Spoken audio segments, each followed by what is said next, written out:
दीदी बोली, साथ में सोने से क्या होगा, कुछ भी तो नहीं होगा, तेरा जीजू के साथ सो जाओ। नमस्ते दोस्तों, मेरा नाम पायल है। आज मैं आप लोगों को मेरे जीजू के साथ होने वाले संबंध को बताने वाली हूँ कि मैं और मेरे जीजू एक साथ क्या किए। मेरा जीजू का नाम मोहन है।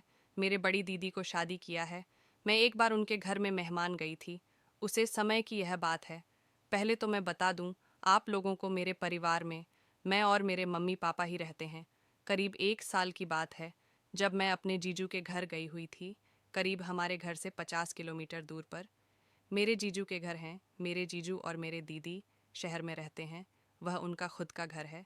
स्टेशन तक लाने के लिए मेरा जीजू आए हुए थे। उसे समय गर्मियों का मौसम था। मेरा जीजू बोला, पायल कोल्ड ड्रिंक खरीद के लेते हैं। फिर हम दोनों घर के लिए निकल गए। फिर 2 घंटे के बाद घर पहुंच गए। घर पर उसे दिन कोई नहीं था। हालांकि उस घर में मेरे जीजू और मेरी दीदी ही रहती है। मेरे दीदी नर्स हैं, इसलिए वह अपने ड्यूटी में चली गई थी।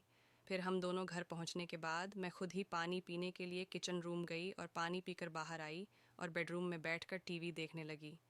मेरे जीजू कपड़ा चेंज करके बाहर आए और वह भी बैठकर टीवी देखने लगे। कोल्ड ड्रिंक लाए थे, उसे हम दोनों पीने लगे।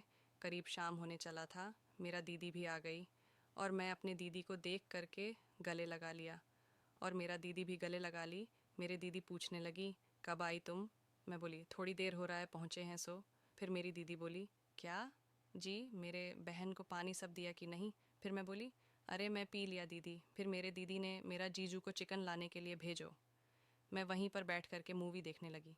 थोड़ी देर के बाद मेरा जीजू भी आ गया। साथ ही हम तीनों खाना खाकर सोने के लिए चले गए।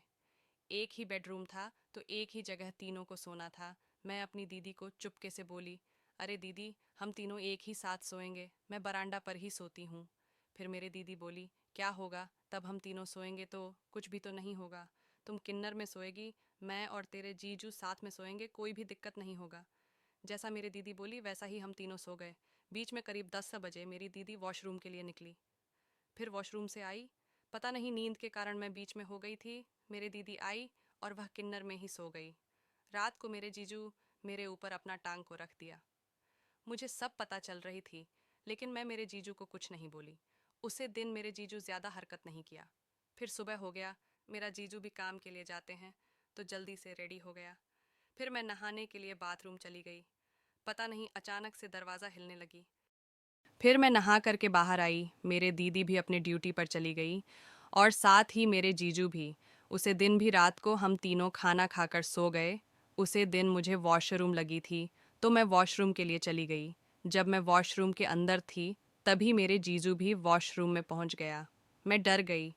मेरा जीजू नींद में ही चल रहे थे। फिर मेरा जीजू सूसू करने लगे। मैं उनका वो देख लिया। मुझे जीजू नहीं देखा था कि मैं अंदर में हूँ। फिर देखा कि जीजू तो कुछ ज़्यादा ही कर रहे हैं। फिर जीजू बाहर निकले और मैं भी धीरे से बाहर निकली।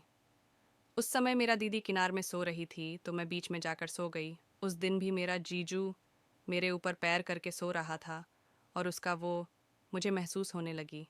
सुबह होने से पहले ही मेरा दीदी खाना बनाने के लिए चली गई। मैं और मेरे जीजू सो ही रहे थे। तभी जीजू मेरे ऊपर पैर रखे हुए थे। मैं धीरे से बोली, अरे जीजू, पैर तो उठाओ। फिर मेरा जीजू बोला, क्या उठाने, बार बार रहने दो। फिर मुझे भी कुछ होने लगी थी और मैं ऐसा ही बोल दी, फिर दे दो।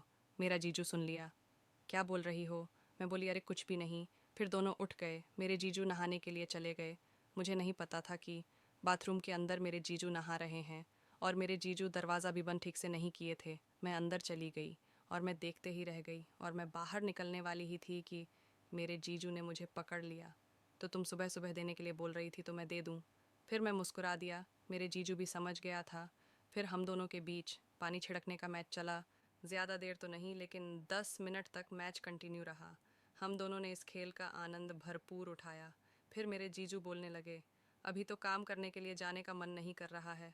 मैं बोली, अरे जीजू जाओ, रात को समय मिलेगा तो फिर से हम दोनों मैच स्टार्ट करेंगे। फिर मेरे जीजू काम के लिए चला गया।